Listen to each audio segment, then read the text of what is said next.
अस्सलाम वालेकुम व्यूअर्स, कैसे हैं आप? उम्मीद करता हूँ कि आप खैरियत से होंगे। जैसा कि हमने सबक पढ़ा था महजूर, आज उसके हम मुश्किल अल्फाज कर रहे हैं। जैसे कोई भी सबक में जो मुश्किल अल्फाज थे उनको आसान मानों के ज़रिए हम जानेंगे। तो इसी तरह हमने पिछले जो लेक्चर था, पिछली वीडियो में हमने यहाँ तक किया था, तो यहाँ से आगे हम करेंगे आज।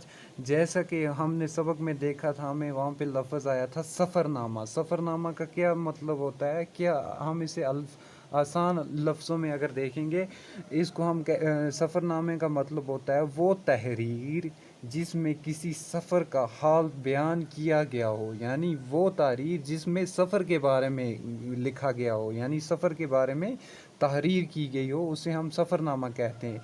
इसी तरह हमारे सबक में एक लफ्ज़ आया था मुर्शिद। मुर्शिद के माने होते हैं उस्ताद, उस्ताद, पीर, रहनुमा।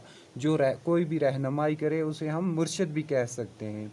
तज़किरा, तज़किरा के माने हैं जिसमें कुछ लोगों का ज़िक्र तहरीर हो, यानी कोई मिसाल के तौर पर किसी चीज़ में किसी कुछ लोगों का ज़िक्र किया गया हो, उसे हम तज़किरा कह सकते हैं। यानी मतलब कुछ लोगों का ज़िक्र होता है इसमें।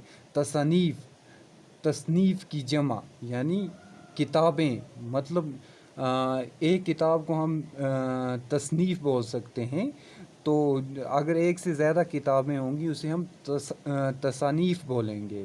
तो इसी तरह हमारा अगला लफ्ज़ जो है वो है प्याम। प्याम का मतलब होता है पैगाम, यानी कोई भी खत, पैगाम, कोई भी मतलब पैगाम हो उसे हम प्याम भी कह सकते हैं। फिर इसी के बाद हमारा जो अगला है वो है रस्मुल ख़त।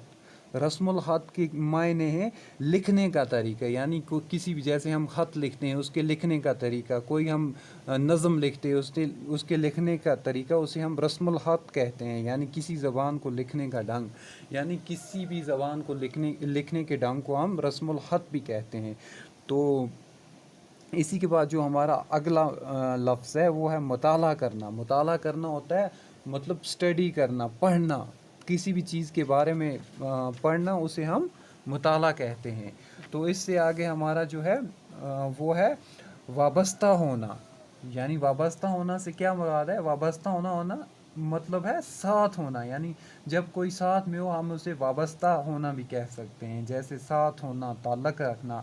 इसी तरह पेंशन होना, पेंशन यानी कोई भी मुलाजमत में, जैसे मुलाजमत की खिदमत ख़त्म होने पर वजीफ़ा पाना, यानी जैसा कि हम आम मतलब ज़िंदगी में देखते हैं, जैसे जो भी मुलाज़म होता है वो कुछ अरसे के बाद रिटायर हो जाता है, यानी उसकी जो खिदमत है वो ख़त्म हो जाती है, उसके बाद उसकी वजीफ़ा मिलता है, उसे हम क्या कहते हैं? पेंशन होना। आबाई गाँव, आबाई गांव मतलब जैसा कि हमने सबक में देखा था, आबाई गांव हमें एक लफ्ज़ आया था, उसके मायने क्या हैं? वो जगह जहां माँ बाप, दादा दादी और दूसरे बुज़ुर्ग रहते हों, यानी रहे हों।